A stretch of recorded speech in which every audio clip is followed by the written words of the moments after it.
Bueno, bienvenidos a todos, de verdad, muchas gracias por estar presente acá. Hemos recibido muchos mensajes, mail, WhatsApp, de distintas partes, de Chile, de afuera de Chile, de acá, de allá. Así que estamos muy contentos de que a pesar de nuestros encierros, podamos estar cerca.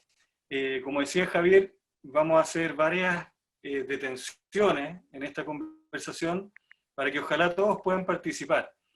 Ahí pueden solicitar que se les active el audio para hacer alguna pregunta o algún comentario. Y la idea sería esa, que sea una conversación lo más dinámica posible.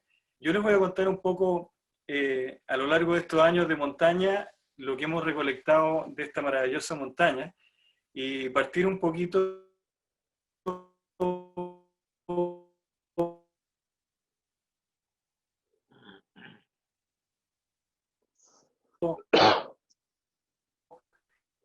contrariamente me está ayudando y Javier va a poner una imagen y mientras esa imagen esté ahí les voy a ir contando algunas cosas, que es la imagen del Apu del Plomo.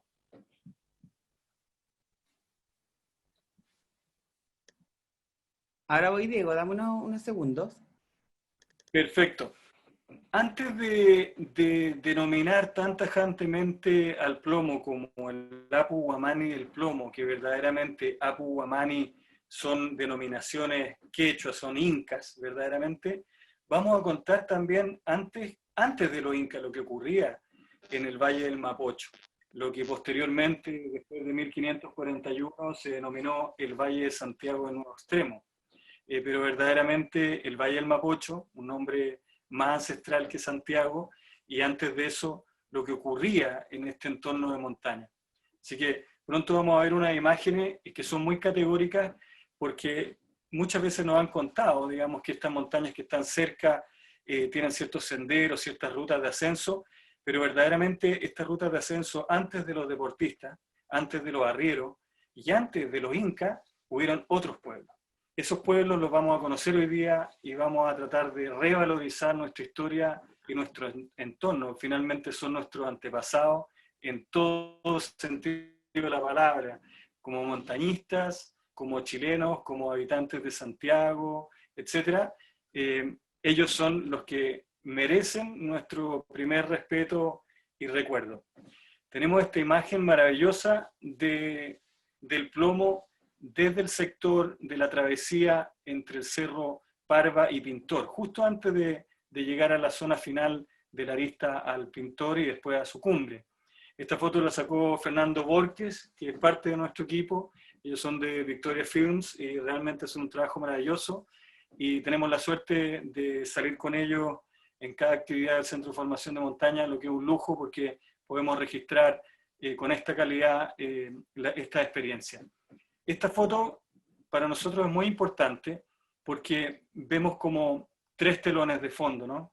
En el fondo estaría este montaña sagrada del Valle del Mapocho, el Plomo, que es el nombre moderno, verdaderamente un nombre que se acuña en el finales del siglo XVII, ya vamos a contar de qué se trata, y principios del XVIII, empieza a tener fuerza el nombre del plomo rico, denominado así por la actividad minera y por todos los hallazgos de los filones de plata que habían en esta montaña.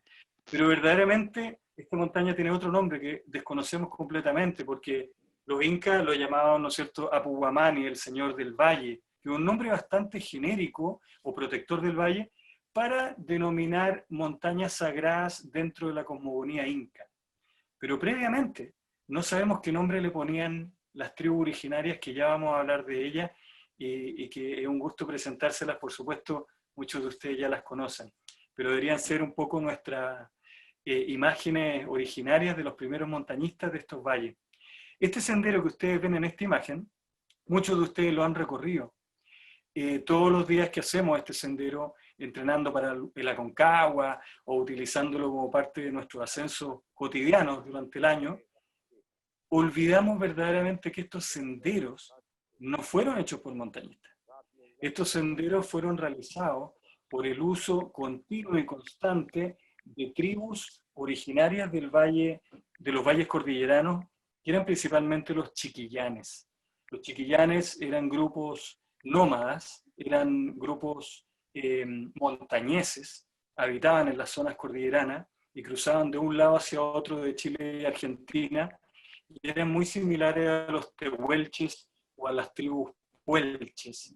Eran cazadores de guanaco, adoraban el guanaco y lo utilizaban permanentemente, no solo como su fuente de alimentos, sino que también en los selknam, o los vemos también en los tehuelches. Y todos estos senderos son los primeros senderos que ellos empiezan a utilizar para la caza, para la exploración. Y luego, ya con el dominio inca, que no duró mucho tiempo en el Valle del Mapocho, se establece verdaderamente como un sendero hacia el Apu Guamani. Inca, porque también es una forma bastante recta. Los chiquillanes en ese sentido tenían senderos más dispersos, que es como los senderos habituales que han ocupado los arrieros, por ejemplo, de tiempos ancestrales, pero ya los senderos marcados que vemos en montaña son propios de las rutas de los chasquis y de las rutas interconectadas del Tahuantinsuyo, o sea, del Imperio Inca. La próxima lámina que vamos a ver tiene que ver con estos pueblos originarios que son los chiquillanes.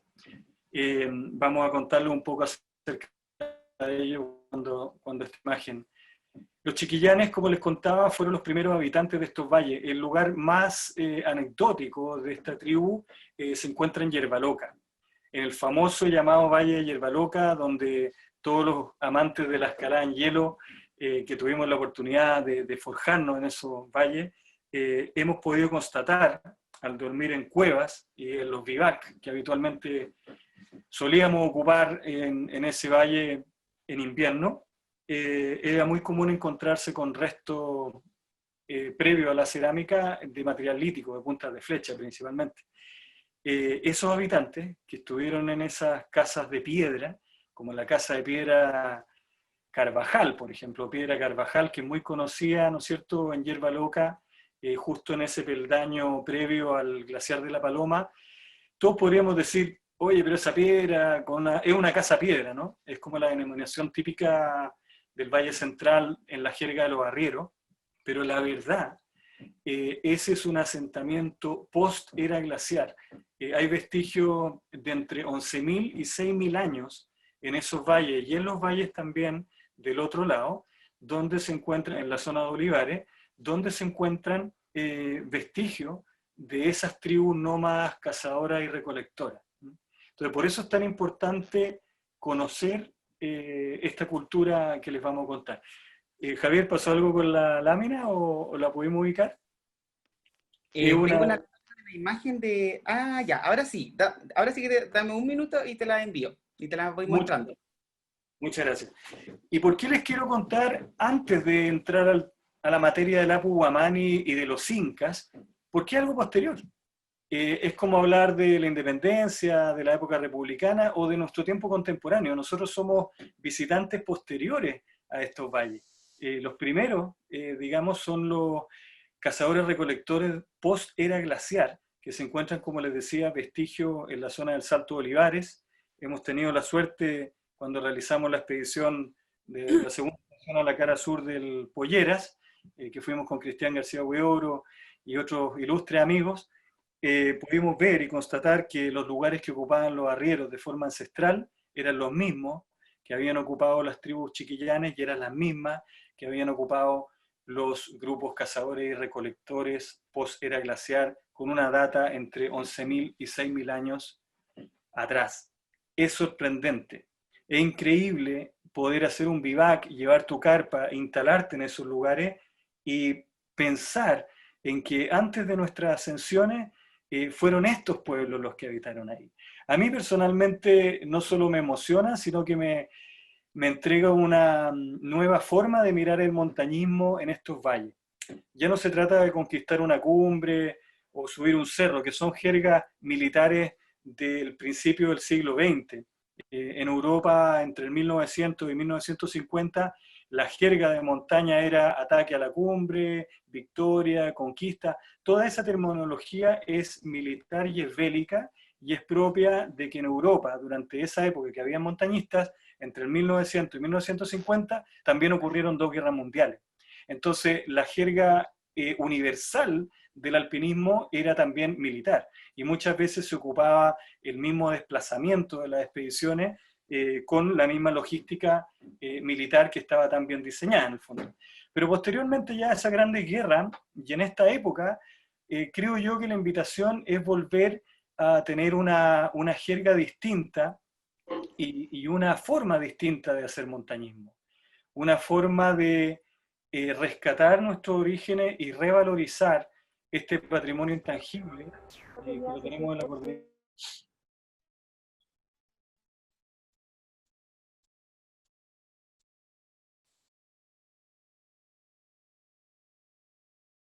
Tener más conciencia cuando estamos ocupando esos lugares, una pirca, un alero, utilizarlo ojalá fuera y no estar en esas áreas porque vamos a producir un deterioro mayor a lo que ya había. Es muy difícil porque tiene un uso consecutivo de cientos de años, pero al ya saberlo, vamos a acceder a esas montañas de forma distinta. Más adelante vamos a hacer una pequeña detención para poder hablar con ustedes o ver un poquito de las inquietudes que tienen acerca de estos temas. En esta reunión que estamos teniendo ahora, tenemos gente que son montañistas, escaladores, de distintas generaciones, tenemos gente que es aficionada a la historia, tenemos antropólogos, arqueólogos, gente profesional y especializada, por tanto, y también gente común, y empezar a elaborar un nuevo discurso que verdaderamente son nuestros ancestros y sobre todo en la montaña. Así que la invitación es para todos. Como ven, tenemos una gama amplia de participantes y por lo mismo vamos a hablar de diversos temas. Javier Lámina, ¿o no? Diego, estamos súper bien, así que coméntame Vamos a nomás. poner la lámina de... Perfecto. Me gustaría que pusiéramos la lámina, por favor, de los chiquillanes, que es una lámina que debe estar rotulada, pero salen tres piezas. En el centro aparece esa misma, exacto. Perfecto.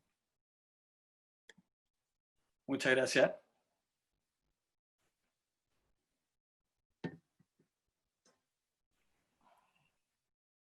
Como ven, antes de empezar a hablar del Apu Guamani y del plomo, que como les decía, es una jerga totalmente inca y obedece al ritual del Capac Cocha, que es un ritual de la espiritualidad del Tahuantinsuyo y del Imperio Inca, antes de ello, antes de entrar en ese tema, que es el vestigio más importante, que es finalmente el niño del plomo, este príncipe que ha sido ofrendado a las altas cumbres y que, aunque no esté en ese lugar, sigue siendo nuestro guardián tutelar.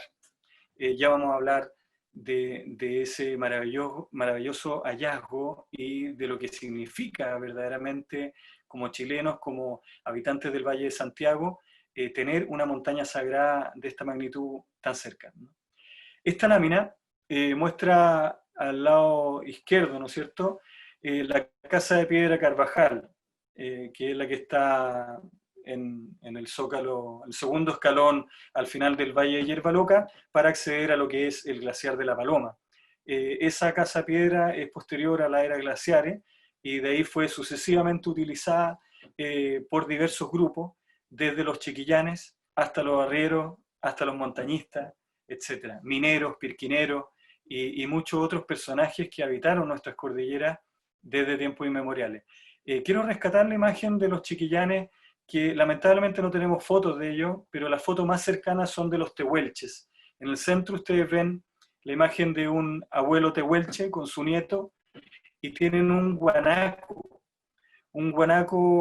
domesticado, es una cría de guanaco.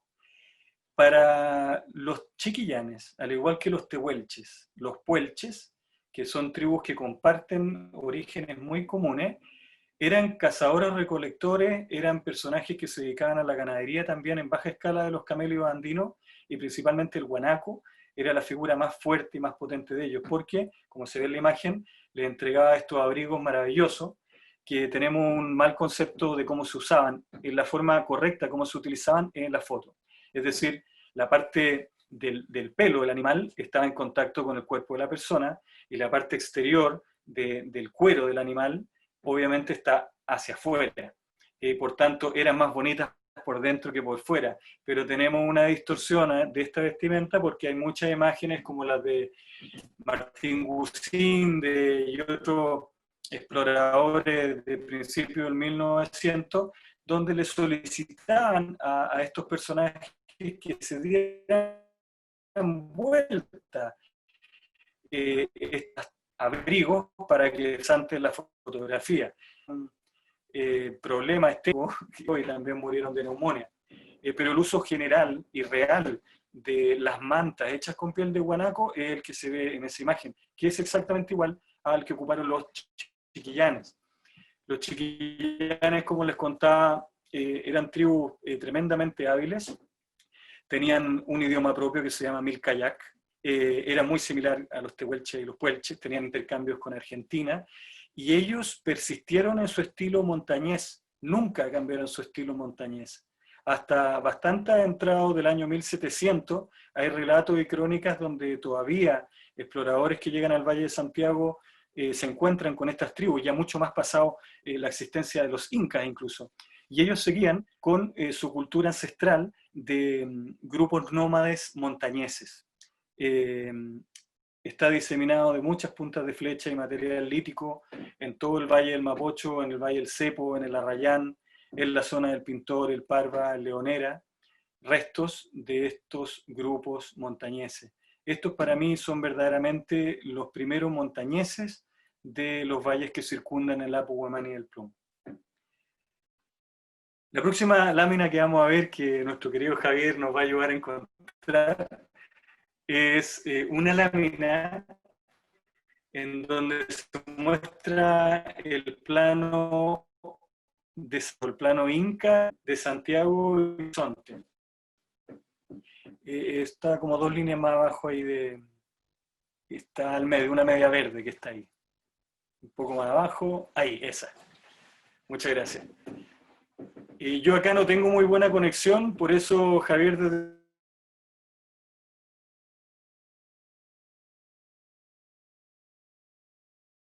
de Santiago nos está ayudando. Yo vivo en una zona rural, completamente en la mitad de un campo, la sexta región.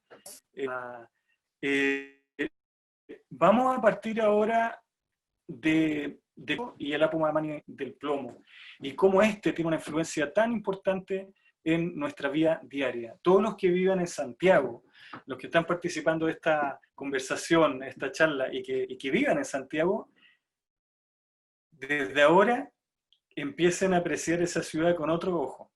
Porque si bien estamos recluidos y tenemos, ¿no es cierto?, cuarentena y todo esto, ya vamos a poder salir. Esto va a pasar en algún minuto y las cosas van a volver a una nueva normalidad, como se llama. Cuando ustedes vuelvan a caminar por el centro de Santiago, cuando vuelvan a transitar por calles como la calle Puente, la calle Catedral o la misma Plaza de Armas, créanme que los que no lo sepan van a cambiar para siempre su forma de ver Santiago. Santiago, después de que estas tribus chiquillanes se mantenían en la zona cordillerana, empezaron a llegar los grupos Aconcagua. Los grupos Aconcagua, como bien el nombre lo dicen, vienen del sector de los Andes y de todo el Valle de la Aconcagua, un valle muy fértil, y ellos también tenían contacto e influencia diaguita y posteriormente inca. Eso lo podemos ver en la cerámica. La cultura Aconcagua se expandió en todos estos valles, llegando hasta también la zona del Cajón del Maipo, principalmente 3 ejes de ríos: el Maipo, el Mapocho y el Aconcagua. Esos valles fueron valles fértiles, donde la cultura Aconcagua se fue expandiendo. Y una vez que ya se asentó en ciertos valles como el Valle del Mapocho, empezaron a recibir la influencia inca, y previamente a eso también ellos incursionaron hacia las cordilleras, porque la cultura Aconcagua también tenía conocimiento de extracción de minerales. Por tanto, la cordillera siempre fue un lugar donde ellos requerían ir en busca de estos preciosos materiales para luego procesarlos. Esta lámina que tenemos acá está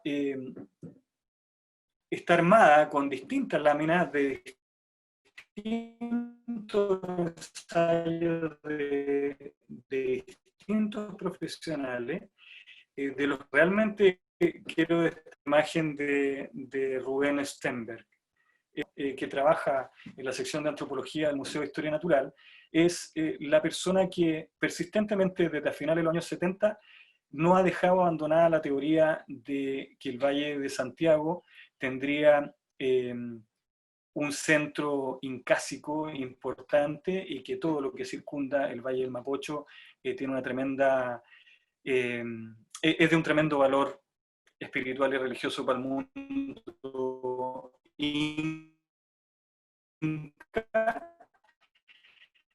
y su influencia, estudio de Stenberg, es el otros estudios como de Sotomonte, esta situación que es extraordinaria, que es de que el Valle de Santiago no sería un valle vacío donde llegó Pedro Valdivia en 1541, el 12 de febrero, y se encontró con un valle fértil y decidió hacer una ciudad.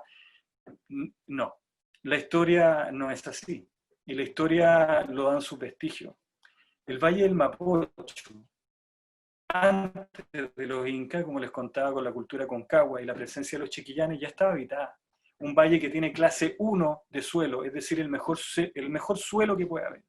Cultivable, con sistemas de agua, de ríos, lagunas, etc. Y la cordillera.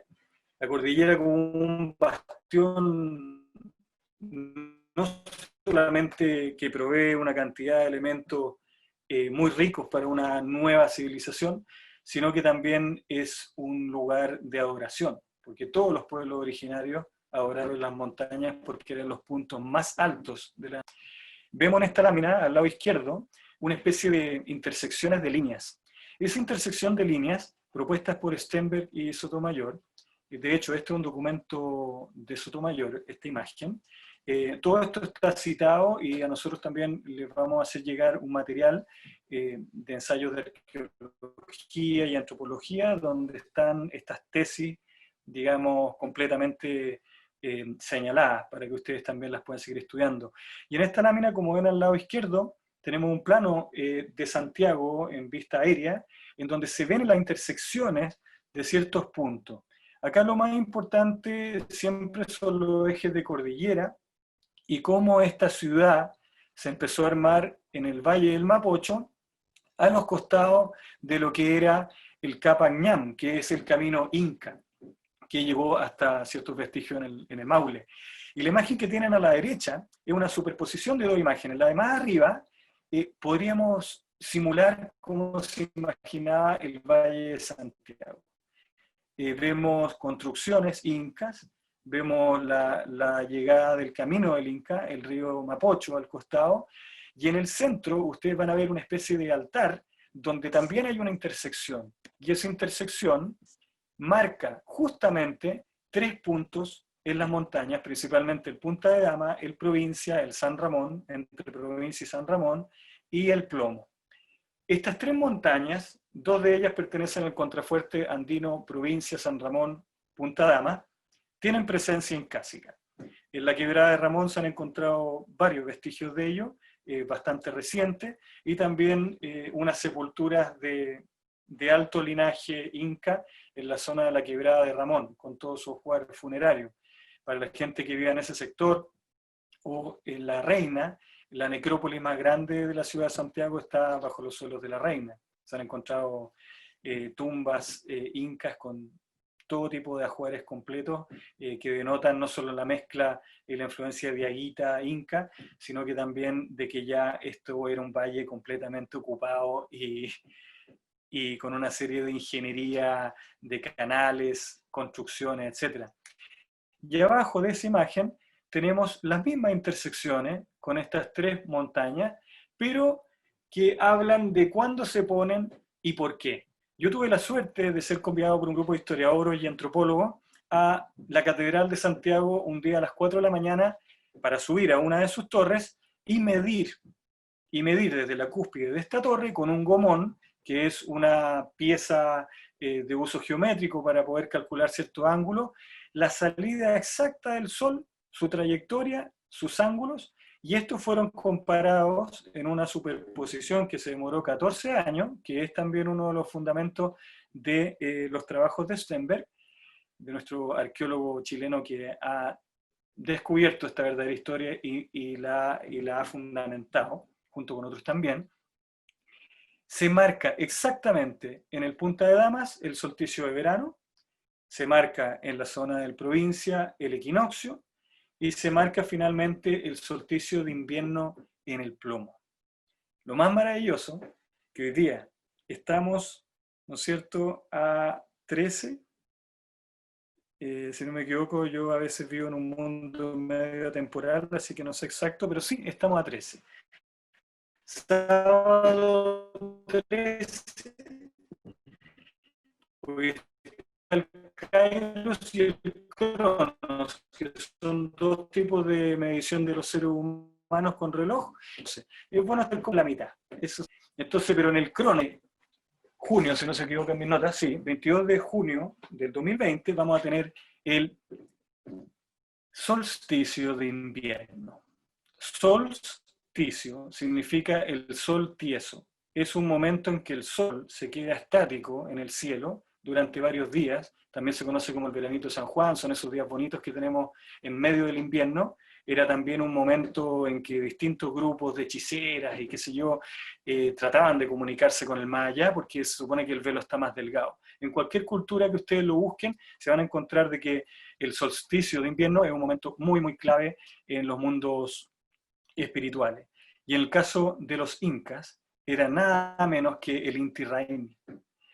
El Inti Raymi, que se celebra este año, como les digo, el 22 de junio, lo pueden anotar, y sería muy bonito que en honor al príncipe inca, al niño del plomo y al Apu Guamani, recordemos ese día. Y ojalá lo recordáramos siempre. Todos los años cambia un poquito, a veces el 21 o el 22, pero ese es el solsticio de invierno. Ellos ya sabían todo esto. Y es por eso que tenían esta ciudadela en el Valle del Mapocho completamente armada. De hecho, las crónicas, por ejemplo, de Vivar,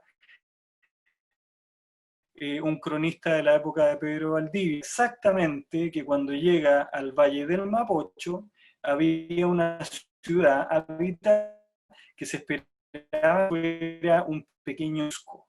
A ese nivel, hay algo ya parecido al Cusco. No habrán estas maravillosas pircas labradas que hay en el Cusco o en Machu Picchu, pero sí habían sistemas de canales de regadío, habían tambos, habían huacas, habían construcciones, había un altar que marcaba este punto, que es el mismo lugar, para que ustedes sepan, donde está la fuente de la Plaza de Armas. La fuente de agua de la Plaza de Armas era una antigua vertiente que afloraba de forma natural en ese lugar y era exactamente el punto de esa intersección que se ve en estas imágenes. Lo otro, debajo de la catedral había un templo, y detrás de ese templo lo más seguro que haya sido el lugar habitacional de las Vírgenes del Sol. Al costado norte de la plaza estaban las construcciones de Quilacanta, que era un gobernador inca que había impuesto el Tahuantinsuyo para gobernar esta zona. De la misma forma, Vitacura es también un nombre quechua y es también, aunque cura y piedra también significa Mapudungún, pero Vitacura era un cacique inca. Y también Apoquindo, que significa Apuquindo, que significa la flor del Apu o las flores del Apu. Imagínense una pradera que debe haber sido Apoquindo, llena de flores en primavera, con de telón de fondo el Apu Guamani y el plomo. Entonces esa zona de Apoquindo se llamó la flor del Apu, Apuquindo. Es decir, tenemos una historia maravillosa que está completamente relacionada con un mundo espiritual, religioso, sagrado, pongamos el nombre que quieran. Si uno no es religioso, no es espiritual, no importa. Lo importante es que tenemos algo serio y importante para culturas ancestrales circundando todo Santiago, que son las montañas. Y como montañistas también tenemos el deber de no solamente preservar estas montañas, porque somos finalmente los usuarios porque Santiago cambia de esa forma. ya no se vuelve una ciudad hostil, llena de problemas, sino que también se puede volver una ciudad maravillosa, ancestral, que tenía un culto a esta montaña, a la Puguamani, y que hay un príncipe ahí, hay un joven de 8 años que fue ofrendado en ese lugar a través del rito del Capacocha. En una lámina más que vamos a ver pronto, vamos a dar un poco de espacio para algunas preguntas o alguien si quiere comentar. Y si quiere, Javier, podríamos ver la lámina porque lo vamos a hacer así de forma bastante relajada, pero es para poder poner la lámina más adecuada. Entonces, si quieres, podemos ver tu archivo, ¿Cuál archivo quieres que abra, tío? Carpeta tuya.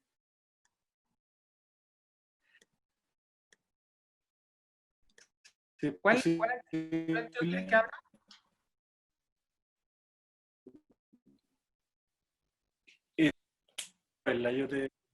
A ver, podríamos ver, eso, voy a ver la carpeta. Yeah. Vamos a ver, yo creo que ya con este tema podemos entrar a esa, sí, la del niño y la Puguamani, el plomo. Acá, por favor.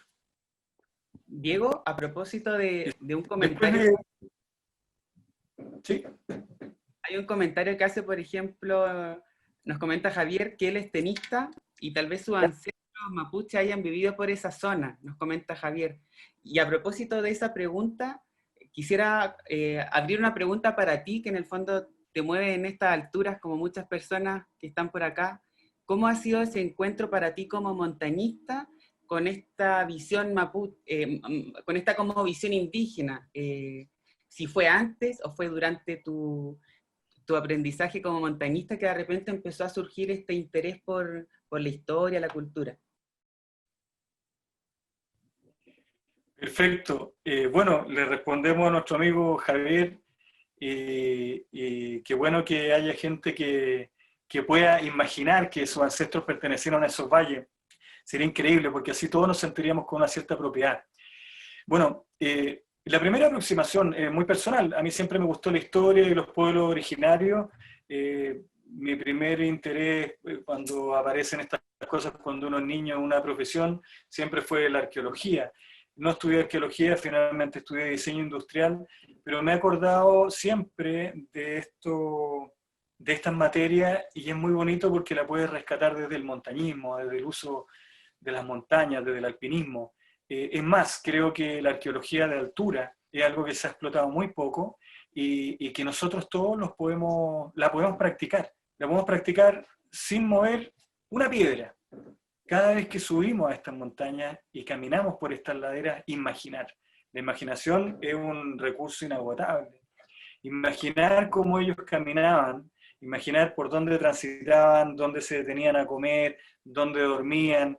Y es muy natural, porque uno cuando sube las montañas va cansado, va subiendo y dice, oye, chuta, ya llevo 6, 8 horas, es un buen lugar para acampar acá, está protegido del viento, y justo te encuentras con una piedra grande y hay una pirca abajo. Bueno, eso no es casualidad. Antes de nosotros lo ocuparon otras personas, y la ocuparon así sucesivamente otras, que también encontraron que ese lugar era adecuado para acampar. Por lo tanto, la aproximación a los pueblos originarios, en mi caso personal, es un deber. Estamos en Chile, que es un país, todos somos mezcla de pueblos originarios, inmigrantes, unos más inmigrantes, unos menos inmigrantes, unos más originarios, menos originarios, da lo mismo. Todos nosotros somos habitantes en un lugar que ha sido conquistado. Es un lugar que ha sido conquistado y ocupado por distintos visitantes, que somos nosotros los descendientes de esos visitantes, que son una mezcla de distintos lugares, distintas culturas.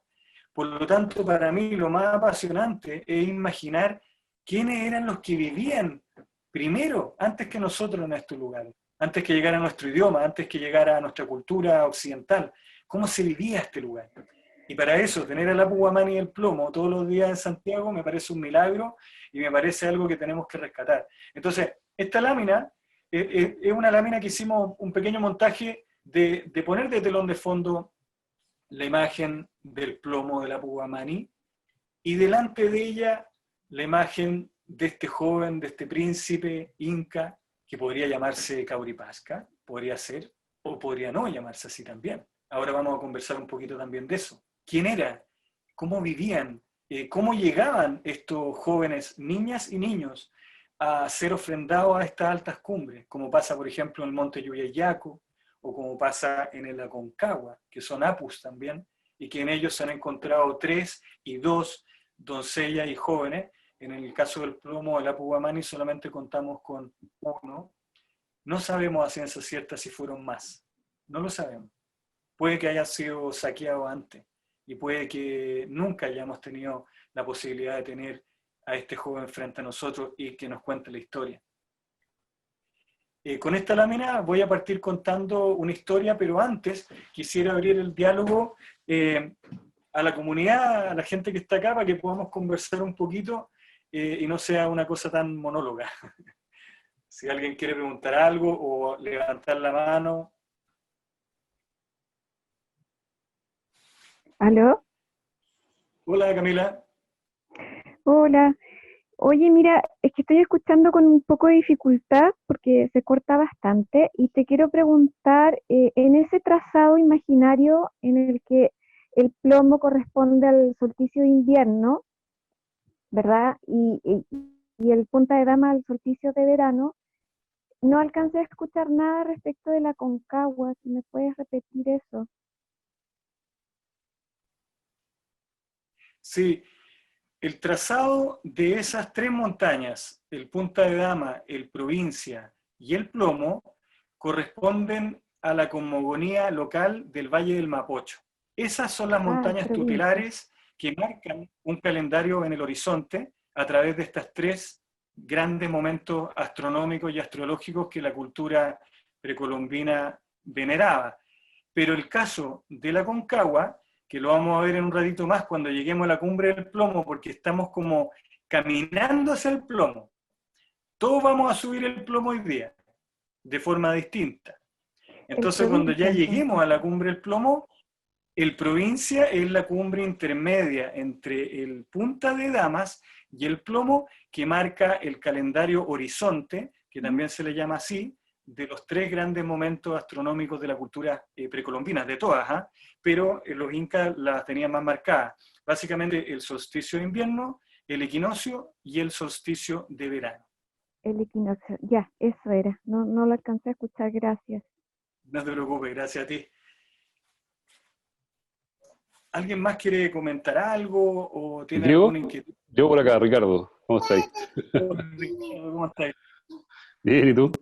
Oye, interesante el tema. Bien. Y bueno, más que nada una reflexión, ¿no? La cultura incaica, que era, bueno, dada a las ceremonias relacionadas con lugares muy altos y muy difícilmente asequibles, perdón, también permitió que esto se conservara y, bueno, o mucha parte de la cultura inca se haya conservado porque estaba muy relacionado con las alturas, con la montaña. No así con el tema de los diaguitas, por ejemplo, que los diaguitas eran un pueblo que era como más de valle, ¿cierto? Te lo comento porque no sé si te comenté alguna vez, pues yo, para el lado de La Serena.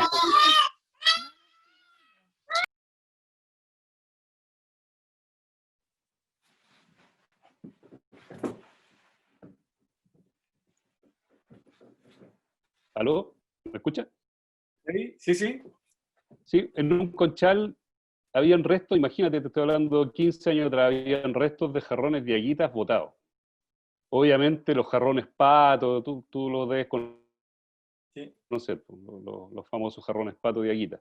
Y esto era porque eran pueblos relacionados con la costa, ¿no? Eran relacionados con la pesca, entonces toda su cultura estaba más a nivel de mar, digamos, de valle, y la Sí. civilización lo aplastó y los desplazó definitivamente. Entonces eso ayudó a que se perdiera un montón de información de esos pueblos. Y a diferencia de los incas, que eran pueblos andinos de las montañas, y gracias a eso se conservaron muchas de su legado. Era más que nada para compartir esa reflexión. Muy cierto. Muchas gracias, Ricardo, por ese ese complemento. Y de hecho ahora vamos a hablar un poco esta mezcla, porque de repente uno dice, pucha, Inca, Diaguita, Concagua, uno se confunde. Bueno, hay mucho material y nosotros les vamos a regalar al final de esta charla, ya fue enviado el archivo, ya les vamos a contar de qué se trata, pero a todos ustedes les va a llegar varios archivos donde se habla de esto, del Valle del Mapocho, la presencia incásica, todos los datos arqueológicos de los profesionales y otros materiales que les van a servir para hacerse una idea, porque bueno, podemos ir a buscar esa información a varias fuentes, pero lo que vamos a tratar de tratar hoy día es la montaña, que finalmente la montaña es la que nos une. Como decía Ricardo, es un pueblo andino que adoraba la montaña. No sé si hay alguien más que quiera comentar algo, y si no ya pasamos al otro bloque y en el intertanto damos la palabra de nuevo. Hay un comentario, digo, que te voy a aprovechar. ¿Qué dice Javier? Sí, hay un comentario súper interesante de Alessandra. Ella dice que encuentra súper interesante eso de imaginar lo que plantea el tema de las montañas, de lo que existían antes. Y no solo hay que imaginar los pueblos de las montañas, sino también hasta cuando tomamos el metro en pleno centro de Santiago, en donde se han encontrado muchos sistemas de traslado de aguas incas. Y ella menciona igual como una añoranza, esperemos que pronto los libros de historia puedan enseñar también esta perspectiva y no solo una cara de la moneda. Eso nos menciona. Muy cierto, muy cierto. Comentando lo que dice Alexandra, es increíble, pero a todos nos enseñaron en el colegio una historia, y era la historia que se escribió. Muchas veces después de las guerras, los que escriben la historia son los que ganan, y se olvida lo que pasó con los que perdieron, por ejemplo. En este caso, los pueblos originarios perdieron, porque fueron conquistados por pueblos europeos y distintos inmigrantes, y finalmente nos olvidamos de esta historia. Pero como todos somos parte de ellos también, la idea es rescatarla. Y hoy en día, con los hallazgos arqueológicos que han habido, con los profesionales que han dedicado su vida a encontrar esta información, tenemos mucho más herramientas para poder encontrar esta verdad que es fascinante. Como dice Alexandra, de hecho en el archivo que les vamos a enviar, se van a sorprender de la cantidad de hallazgos arqueológicos incas que hay debajo de Santiago, a la altura de la Universidad Católica, en el metro, en Catedral, en Recoleta, más arriba en Apoquindo, en Tobalaba, en La Reina, en Vitacura, en La Dehesa, y por ende finalmente en el Plomo, en el Plomo, que es el hallazgo más importante de arqueología. Vamos a buscar una lámina con la ayuda de Javier, que es sobre los chasquis.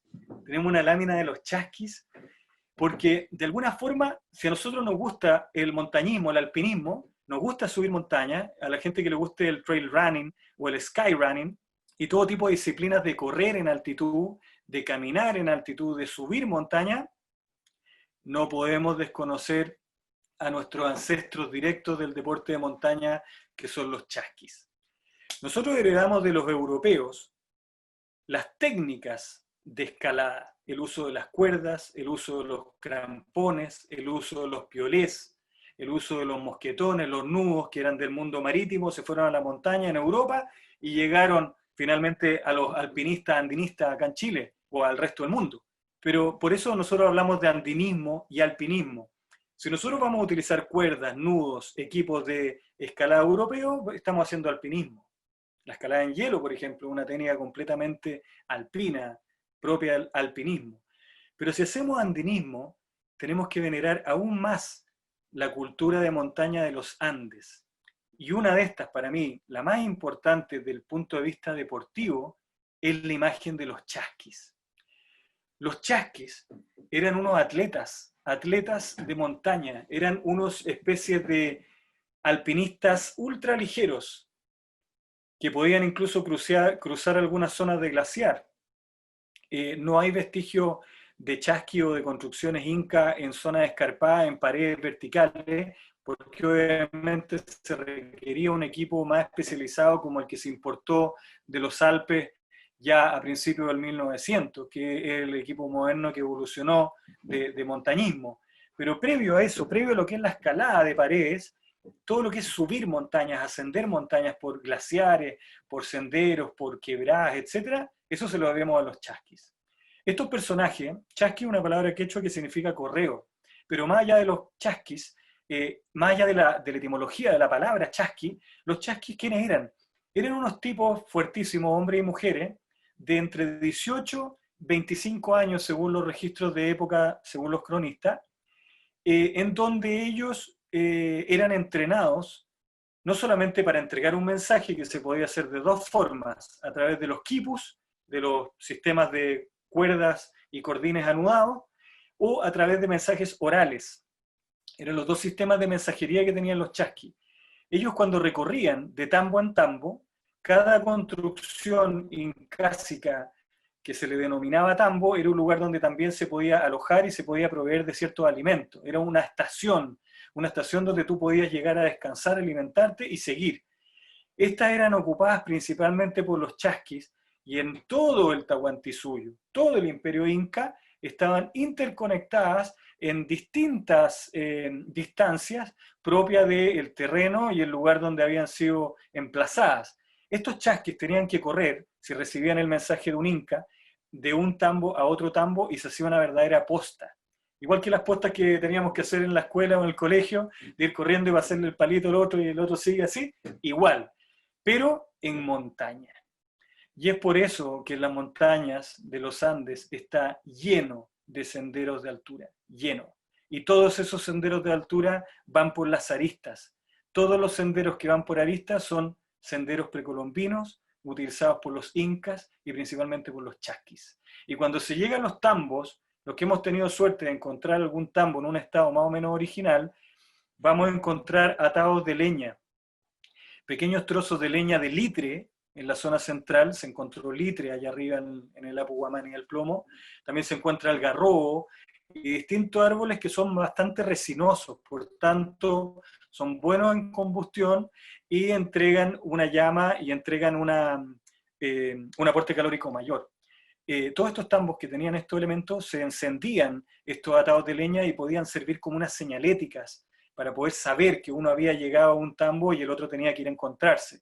Aunque generalmente sincronizaba muy bien este encuentro, porque como les decía, se tenían que pasar de boca en boca el mensaje, o bien entregar el quipu, y ese quipu lo tenía que ir a entregar finalmente al inca o al cacique que iba a recibir este mensaje. Entonces, solamente imaginémonos, desde el Cusco, el centro del Tahuantinsuyo, venir corriendo por un mensaje del inca, del emperador, a, por ejemplo, Quilacanta, el gobernador inca del Valle del Mapocho. Ese mensaje tenía que llegar desde allá. ¿Saben cuántos kilómetros son?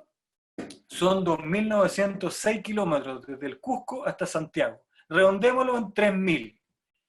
Nosotros que estamos acostumbrados en montaña a caminar grandes distancias, 20, 30, 35 kilómetros diarios, por ejemplo en la Concagua o en las Andes centrales, que estamos acostumbrados a recorrer grandes distancias a pie en un día, 20, 30 kilómetros. Bueno, imagínense 30 kilómetros por 3.000, dividido en 3.000, son prácticamente, si lo hiciéramos todos los días, son 4.8 meses más o menos. Pero como tienes que descansar, no vas a correr todos los días, digamos que se hacían en 6 meses, ¿ya? En el caso del traslado, por ejemplo, de todo el séquito ceremonial que venía del Cusco para poder atender el Capacocha, por ejemplo, del Apu Guamani y del Plomo. Imagínense eso. Imagínense hace más de 500 años, porque el plomo, la data del Niño del Plomo es previo a la conquista de Santiago. Santiago es 1541, los primeros vestigios de conquista son 1536, pero antes de eso, a finales del 1400, principios del 1500, se supone que sería la data. 50 años antes de la llegada de los españoles, se organizó una procesión gigante desde el Cusco, rodeada, imagínense, de camélidos andinos que tenían que acarrear esto. No existía el caballo todavía en América, en esa zona. No había llegado todavía. Se trasladaron hasta el Collasuyo, que es el lado sur del Imperio Inca, hasta llegar al Valle del Mapocho. O sea, eso es algo sorprendente, una expedición increíble. Esa expedición se estima, según el Museo de Historia Natural, piensa que se demoraron cerca de 4,8 o 5 meses, que sería el cálculo exacto de 20 kilómetros diarios. Pero pensemos que había algo de descanso entre medio, O sea, una procesión de ese tipo tendría que haberse demorado cerca de 6 meses en llegar desde el centro del Tahuantinsuyo al extremo más austral del Collasuyo, que sería el Valle del Mapocho. Ahí vendría este príncipe inca, ahí vendría este joven, que podría ser Cauripasca o no. Ahora vamos a entrar al tema del nombre. El nombre está dado por uno de los cronistas que se llama Huamán Poma de Ayala, que es este cronista muy, muy espectacular, que tengo el libro de él acá y ustedes lo pueden encontrar también, que se llama Huamán Poma de Ayala, Nueva Crónica y Buen Gobierno. Es un libro muy bonito porque están todas las láminas de época, los grabados de época, en que relatan no solo las actividades incas, sino que también el choque cultural de estos dos grandes imperios. La próxima lámina que nos va a mostrar Javier, que estamos muy agradecidos que nos pueda ayudar desde allá, porque aquí mi conexión es media débil y no quiero echar a perder todo. Vamos a ver la lámina ya de vamos a empezar a subir el plomo, ¿ya? Y la lámina que vamos a mostrar para empezar a ascender al plomo es una lámina que sale senderos precolombinos, que está al lado de la que está marcada. Esa, por favor.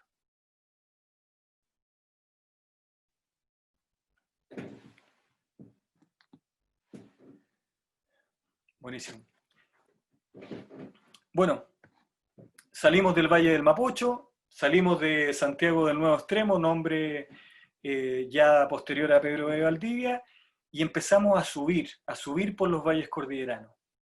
Todos los que vivan en la zona del sector del Cajón de Farellones, de Barnechea, tenemos gente de la comunidad de Farellones, de Corral Quemado, por ejemplo, que nos ha acompañado varias salidas y que son los más motivados de ese sector. Corral Quemado, por ejemplo, tenía un tambo inca. Está presente ahí hasta el día de hoy. Los arrieros antiguos conocen ese lugar. Los abuelos de varias personas que hemos conocido, esos abuelitos conocían esos lugares. También por el Valle del Cepo hay una serie de tambos justo debajo de lo que es Valle Nevado, hacia esa gran hondonada que se ve frente al cordón del Capitán y Sargento de los Quempos, que son unas montañas prácticamente olvidadas frente a Valle Nevado. En esa quebrada profunda está lleno de vestigios, no solamente un material, una cantera lítica chiquillán, sino que también pequeños tambos incas, porque el sendero que subía a Farellones no iba por ahí. El sendero que sube a Farellones es un sendero que se ha utilizado para autos y camiones. Cada vez que subimos a Farellones, subimos por un camino moderno, que tiene menos de 100 años. ¿Por qué menos de 100 años? Porque primeramente se ocupaba por los arrieros, por la ruta de las mulas, y posteriormente con autos o vehículos motorizados. Pero antes de eso, todo lo que era el culto de montaña, Chiquillán, Aconcagua y posteriormente Inca, que dio el valor a este tremendo valle sagrado de los Andes, que es el Valle del Mapocho, con la montaña tutelar, el guardián del valle, el Apu Guamani del Plomo, no subía por ahí, subía por los valles, las quebradas de la Arrayán, las quebradas de Farellones, el Cepo, todas esas montañas, todos esos valles y todas esas montañas, y todos los senderos de cumbres que se ven aledaños a esas quebradas son las utilizadas por los chasquis, porque es mucho más fácil correr por una arista de una montaña que por el fondo de un valle, porque te vas a encontrar con mucho más obstáculos. Pero si tú quieres trasladar, por ejemplo, un camélido andino cargado, una llama, las llamas aguantan más o menos como 20 kilos de carga, a diferencia de un caballo que no solamente aguanta el peso de un jinete, sino que una mula puede aguantar hasta 100, 150, 200 kilos. Por un uso del animal consciente, obviamente no vamos a cargar con esa brutalidad a estos hermanos que son los animales, sino que tenemos que imaginar la resistencia del animal para cargar ese peso. Los camélidos andinos máximo eran 20 kilos, y ellos los llevaban en estas procesiones, pero no los podían llevar por las aristas donde iban corriendo los chasquis, porque eso es para un atleta, y eran senderos angostos en que va saltando una quebrada a otra, un farellón a otro, aristas rocosas, etc., sino que se llevaba por los valles. Y esta imagen que tenemos acá muestra senderos de altura en Cancha de Carrera, en todo el tramo de la Laguna del Franciscano al Pintor, al Parva y Cancha Carrera Leonera, y posteriormente al Plomo. Esas rutas son todas precolombinas. Así que ahora, cada vez que vayamos a entrenar, los que están esperando salir de la cuarentena para poder ir a entrenar y subir los cerros, cuando vayan subiendo por esos senderos de la Laguna del Franciscano para arriba, el Parva, el Pintor, Leonera, recuerden esto. Son caminos ancestrales sagrados y que son lo que circundan el Apu tutelar, el Apu del Plomo, el guardián del valle. Tenemos unos amigos liderados por Pato Goicolea que son el grupo de los guardianes del valle, el guardián del valle. Son un grupo de atletas que suben y bajan montañas en bicicleta y han hecho un trabajo muy bonito de rescatar esta visión patrimonial del guardián del valle. De hecho, el nombre de su grupo es ese, que es el significado de la Apu Guamani. También, por ejemplo, otro grupo que quisiera nombrar, el grupo CAPS. El grupo CAPS es un grupo increíble que se dedica a limpiar el plomo. Ven ustedes a montañistas allá arriba recogiendo los restos que otros montañistas lamentablemente han dejado botados, que es una pena. Bueno, ellos, los CAPS, se dedican a recoger todos los antrópicos que dejan arriba el ser humano. No debemos esa tarea al CAPS, debemos todos hacer esa tarea porque el Apu Guamani del Plomo es una montaña sagrada. Por tanto, es tarea de todos preservarla, adorarla, quererla, conocer su historia. Para eso vamos a pasar a una lámina que es de las que más me gusta porque ya empezamos a subir el Apu Guamani del Plomo, en donde les vamos a mostrar algunas zonas que son muy poco conocidas, pero que cuando pasen por ahí, ahora que ya lo saben, o los que ya lo sepan, van a hacer una detención. Exactamente esa donde estuviste ahí, Javier, Huacas y Adoratorios del Plomo, que está...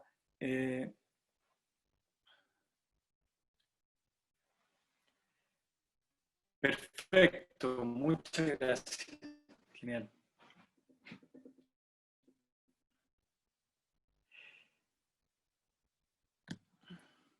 Esa misma lámina, claro.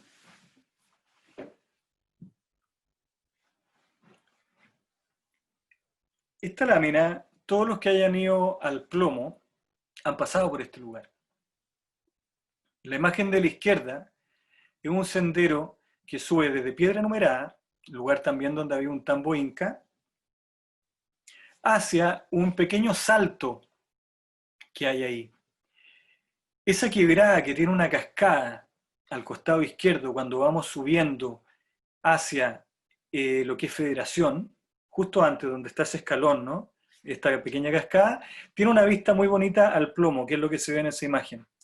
Ese sendero que está ahí pasa por el lado de un pequeño tambo inca que está a mano izquierda abajo, justo frente a ese salto de agua.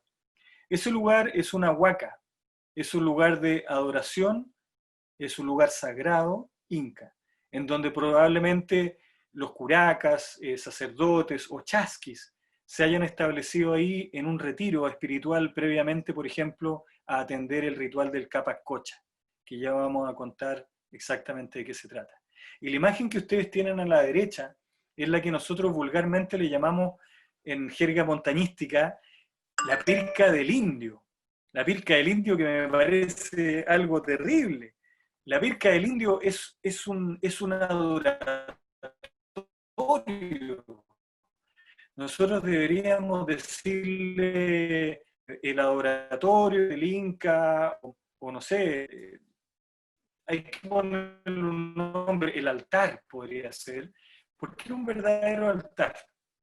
Es una construcción redonda que la vamos a ver en unas láminas maravillosas que hizo un alpinista, vamos a contar quién es, cómo se encontró.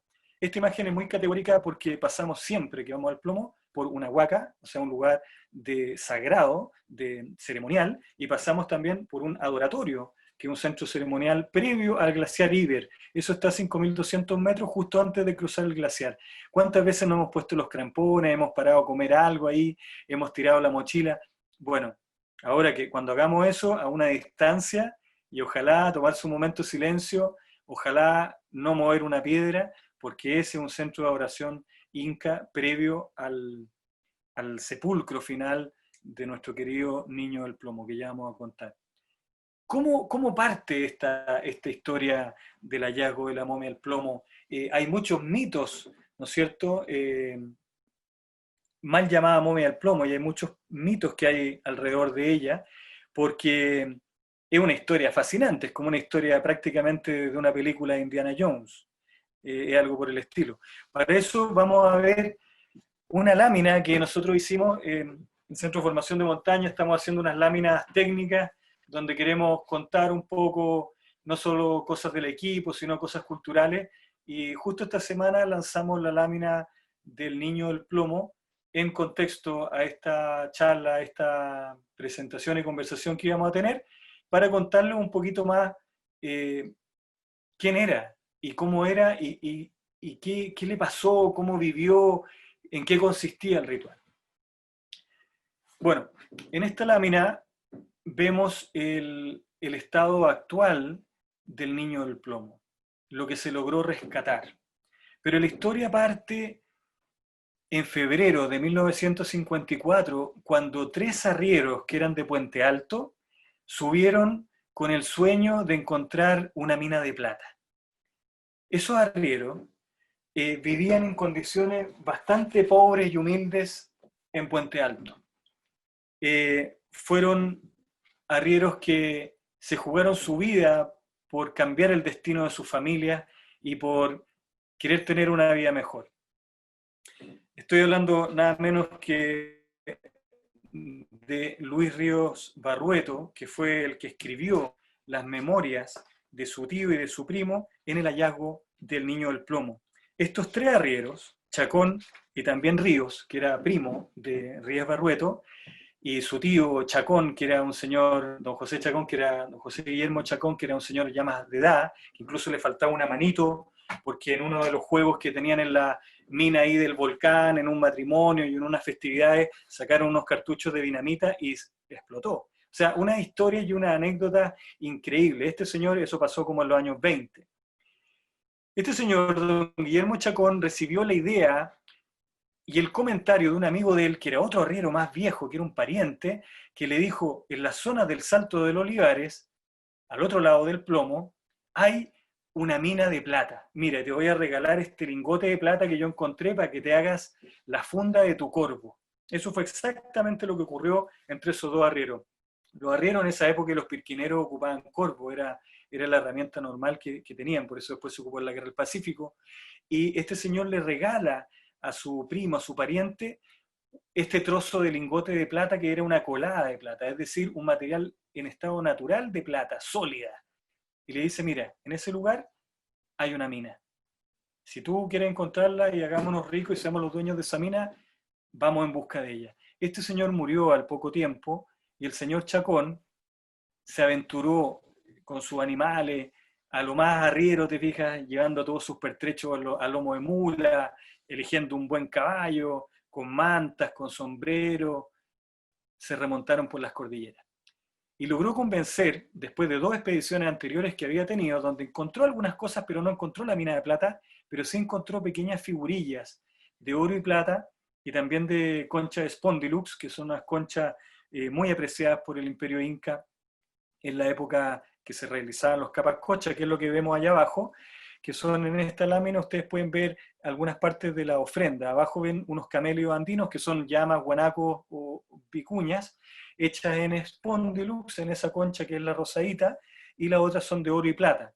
Y también ven unas estatuillas antropomorfas, que son un hombre y una mujer. La que tiene el penacho es una mujer, que está completamente vestida con los más altos ajuares de la sociedad de esa época, y esto era todo parte del ajuar funerario del Niño del Plomo. Pero don Guillermo Chacón primero encontró estas figuras sueltas en otras pircas, y de ahí se aventuró a ir con sus sobrinos en busca de este tesoro oculto de los incas. Bueno, estos personajes llegaron arriba, pasando una serie de pellejerías y experiencias al límite, que para eso les recuerdo y les recomiendo leer un libro de la editorial Pehuen, de la Biblioteca del Bicentenario, que se llama El Niño Inca, la verdadera historia del Niño del Cerro del Plomo, escrito por Luis Ríos Barrueto, uno de sus protagonistas, editorial Pehuen. Les recomiendo ese libro, es una joya, es una maravilla, y ahí sale todo el relato del manuscrito original del arriero que participó en el rescate del niño del plomo. Ellos cuando encuentran las pircas y estas construcciones en las cercanías de la cumbre del plomo, las empiezan a excavar, y finalmente en distintas oportunidades, cuando ya llega el momento más exitoso, que fue el año 54, ellos logran excavar la pirca principal y encuentran al niño del plomo prácticamente durmiendo. Fue cuando corrieron la losa funeraria, que era una gran laja que tenía la urna donde está depositado el niño del plomo, prácticamente se asustaron porque pensaron que estaba vivo. Estaba verdaderamente durmiendo durante 500 años. Después este hallazgo, bajan todas estas piezas, bueno, y eso es otra historia que no nos vamos a alargar con contarla, léanse el libro, no les voy a contar el final para no ser aguafiestas, pero es una historia muy linda, la tienen que buscar, y la historia de estos arrieros es increíble.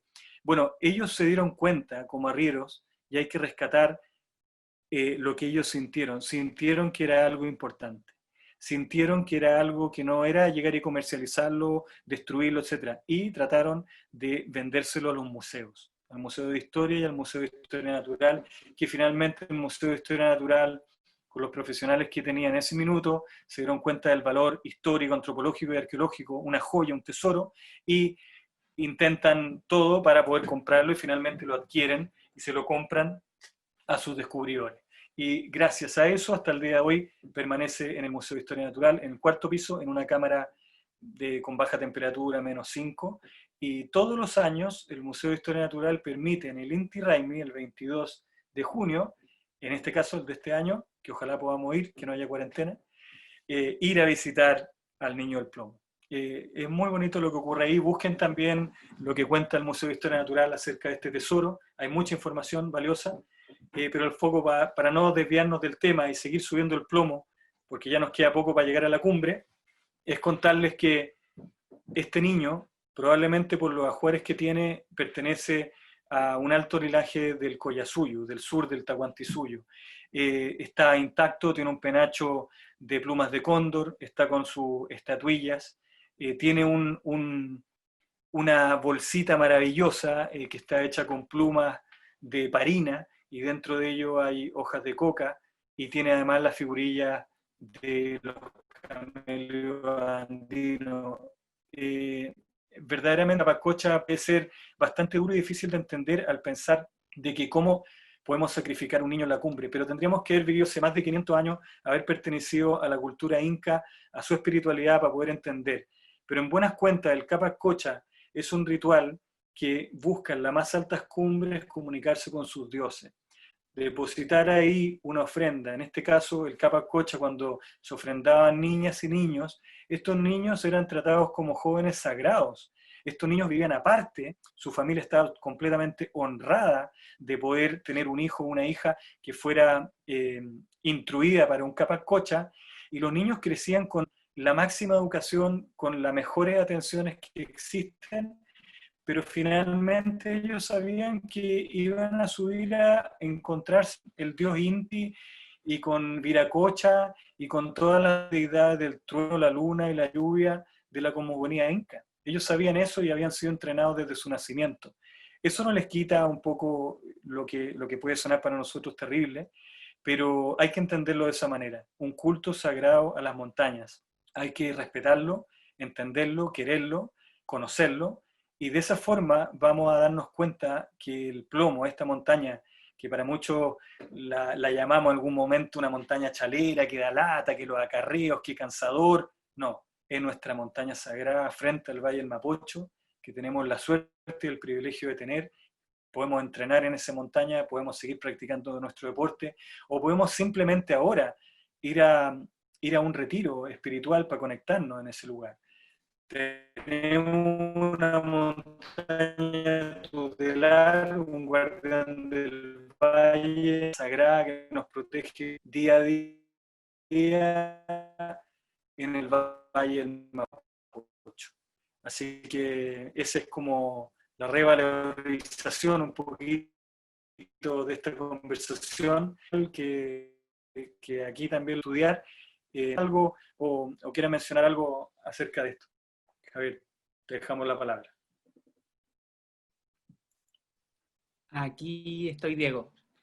Mira, hay unos comentarios de algunas personas que, mira, Cristian Pérez nos hace también un aporte muy interesante. Aquí dice que las construcciones incas que son circulares son siempre adoratorios al sol y los dioses. Las viviendas, templos y fortificaciones son de planta ortogonal.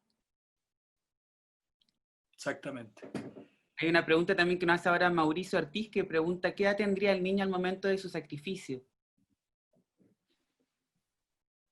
Perdona, ¿puedes repetir la pregunta? Mauricio pregunta, ¿qué edad tendría el niño al momento de su sacrificio? Ya se estima de entre 8 y 9 años, 8 años y un poquito más. Perfecto. También Juan Andrés pregunta, ¿cómo se puede explicar que hace más de 500 años podían subir y estar por días con equipamiento que dista del actual para montaña? Así es, pues, la preparación mental y espiritual de esos pueblos era mucho más profunda que la nuestra. Nosotros hoy en día nos dedicamos a protegernos con el equipo, pero ellos se dedicaban también a prepararse desde el espíritu, desde la mente, un poco como lo hacen las artes marciales japonesas, como lo hacen los pueblos asiáticos, y es por eso que podían hacer cosas tan sorprendentes como subir el plomo con tan poco equipamiento. Es realmente increíble. Eduardo, en la misma línea que tú lo mencionabas, él habla de que se debería hablar más bien que de ofrenda que de sacrificio, como en este caso, como el niño se ofrenda en este ritual. Exacto, nosotros hay varias terminologías que hay que adoptar. Dejar de utilizar la palabra momia y utilizar la palabra niño, o joven, o príncipe, el adjetivo que uno quiera positivo, de respeto, pero momia no, porque tampoco está momificado de forma artificial como lo hace la cultura chinchorro o los egipcios. Es una deshidratación natural, liofilizada del cuerpo, que hace de que se mantenga en un estado prácticamente impecable.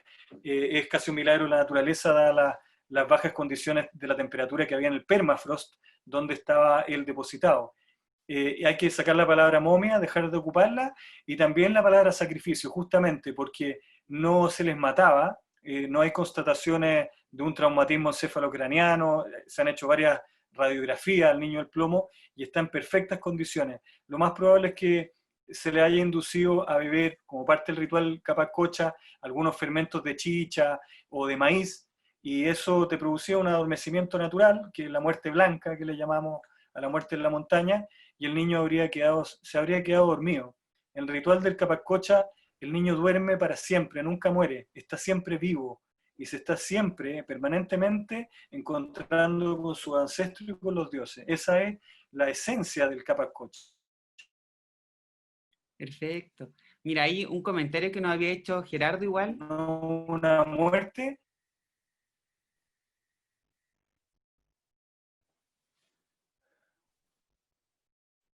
¿Me escuchas, Diego?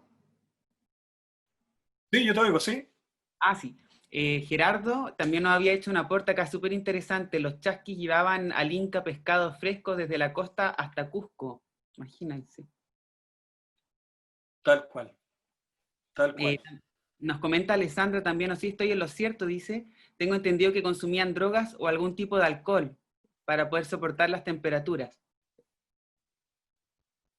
Ya, la verdad que se han hecho todo tipo de estudios por lo que comían o ingerían, y la verdad que la única sustancia natural que se ocupa hasta el día de hoy, cuando nosotros vamos a Perú a subir cerros, a la Cordillera Blanca o a la zona andina, es muy común masticar hojas de coca, lo que produce un adormecimiento de las paredes de tu estómago, una sensación anestésica, y te ayuda también, obviamente, al mal de altura, a no tener tanto dolor de cabeza y adaptarte mejor a las condiciones de altitud, pero por ningún motivo una droga, sino que es un estimulante natural.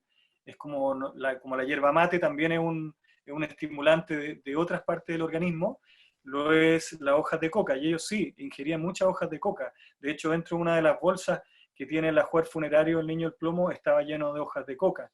Y lo que le dan al final, cuando él ya está dentro de la urna funeraria, que es este cilindro excavado en el suelo congelado del plomo, es ahí donde los sacerdotes o chasquis que lo acompañaban le daban como parte del ritual chicha o algún fermento de maíz o algo similar, y eso hacía que quedara en un estado anestésico y se adormeciera con más facilidad.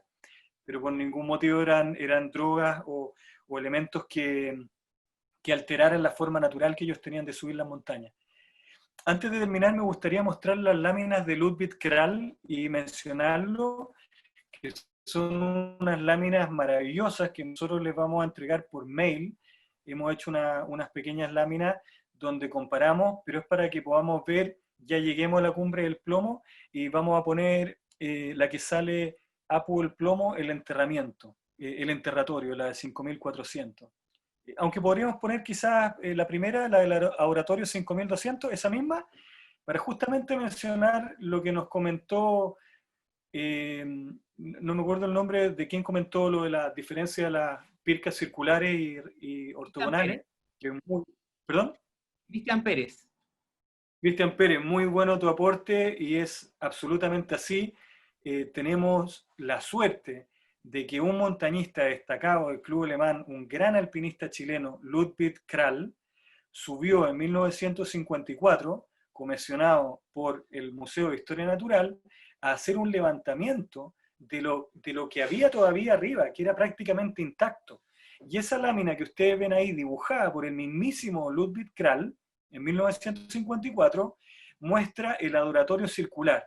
A mano izquierda pusimos la foto de lo que le llamamos la Pirca del Indio, pero que es el lugar, ¿no es cierto?, del laboratorio circular previo al glaciar Iber, lugar donde típico que uno para ponerse los crampones, qué sé yo. Bueno, esa es la estructura circular, y a la derecha ven el diagrama con todo su detalle, dónde era el fogón, etc. Y la próxima lámina que vamos a ver es la lámina de las construcciones prácticamente en la cumbre, y que ahí ya vamos a mostrar la parte final del acceso, que es una lámina que la vamos a poner ahí, Javier, si es posible, que es donde también se ven los otros, las otras, esta misma, exacto, muchas gracias.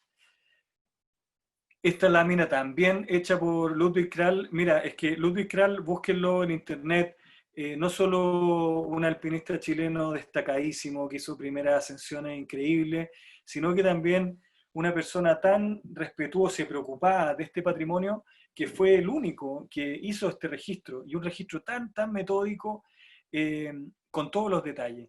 Lo que ustedes ven a la derecha es el plano del enterratorio, que era el nombre que recibió en esa época, pero son las construcciones ortogonales, donde una de ellas contenía al niño del plomo.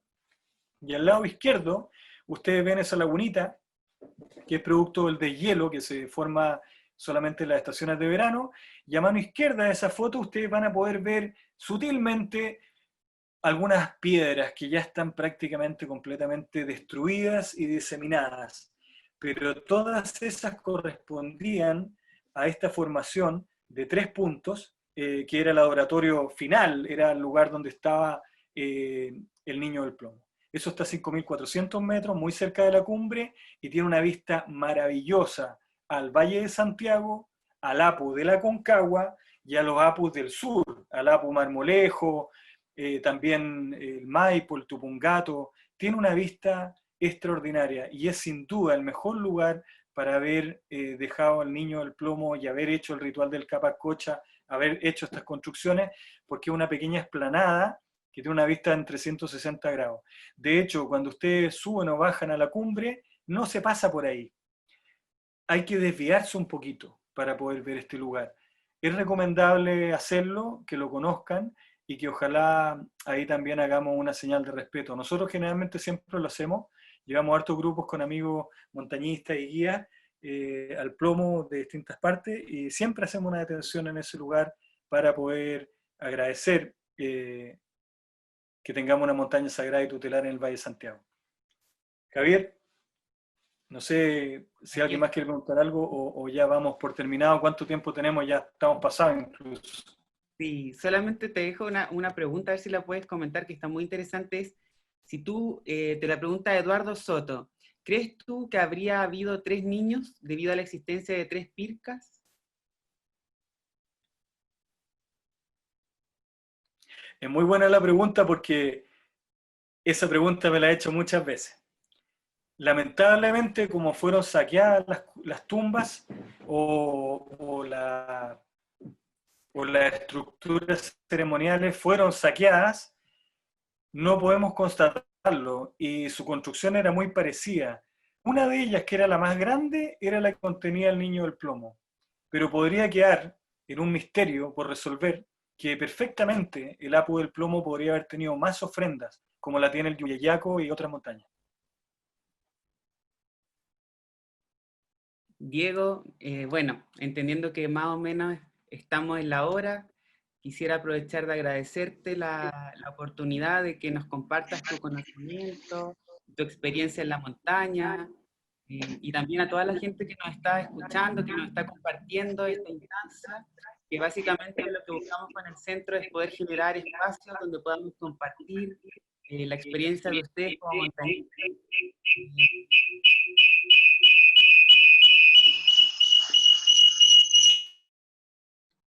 Así es que sobre todo agradecerte un montón, Diego, y a todas las personas que están acá, y también dejarlos invitados a las instancias que vamos a tener online, donde vamos a tener también a Diego, a Ernesto, a Ignacio, permanentemente con la idea de poder ofrecer contenido importante para las personas, y también decirles que, como comentaba Diego, les vamos a hacer llegar a sus correos electrónicos un material súper relevante, importante, que lo puedan tener.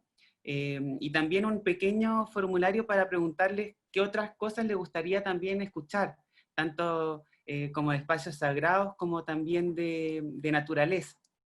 En el fondo, el patrimonio tremendo que tenemos en nuestro país. Aprovecho también de comentarle a Diego para que se pueda despedir, y también les voy a hacer un pedido grande, que tiene que ver con que si pueden activar sus cámaras para poder realizarles una fotografía, un paneo a todos. Dejo a Diego antes de eso. Muchas gracias, Javier. Y muchas gracias verdaderamente a todos ustedes por en este día sábado, un día familiar, un día de descanso, pero también un día de pandemia, que es algo tan raro, aprovecharlo en esta instancia. Así que les agradecemos a todos. Solo recordarles este libro de la editorial Pehuen, que está disponible, que lo busquen. Hoy en día todos se los pueden mandar a la casa por algún sistema de courier. Y también está el de Huamán Poma de Ayala, que es el cronista que registró los últimos vestigios del Imperio Inca. Hay mucha información, sigamos estudiando, sigamos aprendiendo. Ojalá que les haya servido esto un poco, pero para mí lo más importante es devolverle la importancia a esta montaña sagrada, y que hagamos un montañismo responsable, donde no solamente subimos un cerro con un cronómetro y con un tiempo y algo que queremos vencer, sino que subimos a una montaña sagrada, y que finalmente también es una montaña. Así que les mando un abrazo a todos y gracias por todo. Ya, vamos a hacer ahora la fotografía. También a propósito de enviarle la mejor energía a todas las personas, a propósito de lo que estamos viviendo, y también mucho cuidado con ustedes, con sus familias. Esperemos que estén muy bien. Sobre todo eso quisiéramos regalarles nuestro deseo del bienestar de ustedes y su familia. Ahora voy con la imagen. Pongan su mejor sonrisa. Que tengo que dejar de duplicar de acá. Eso sería. Muchas gracias, de verdad, muchas gracias, y un abrazo grande, grande a todos. Sí, muchas gracias. Un abrazo grande. Felicitaciones. Gracias. Estuvo fantástico. Diego. Gracias. Muchas gracias, Diego. Gracias. Excelente. Muchas gracias. Gracias, chiquillos, por esta gran historia. Gracias, gracias. Muchas gracias, Javier. Grande Centro de Formación de Montaña. Gracias, Javier, también. Que les vaya muy bien. Gracias a todos. Grande, Aconcagua, saluda. Gracias, Diego. Un abrazo. Gracias. Un abrazo, Diego. Chao. Un abrazo, chao. Chao, Diego. Desde los Andes, Aconcagua. Grande Aconcagua. Vamos al plomo cuando se pueda. Eso, vamos a venerar al Apu. Ya. Chao, Estuca. A ver si llegamos. Gracias, Javier. Chao, Dieguito, gracias. Chao, Diego, gracias. A todos ustedes, gracias. Qué buena participación. Gracias. Gracias. Ahora sí, chao a todos. Chao, Chao, bravo. Diego. Chao a todos. Un abrazo desde los Andes. Chao. Muchas gracias, abrazo a los Andes, cuídense. Bien, gracias, chao. Un abrazo de Valpo. Grande Valpo. Oh, buena. De Valparaíso, con amor. Gracias. Fantástico. Mucha fuerza. Grande Valpo, qué buena. Una cosecita. Las dos Josecitas.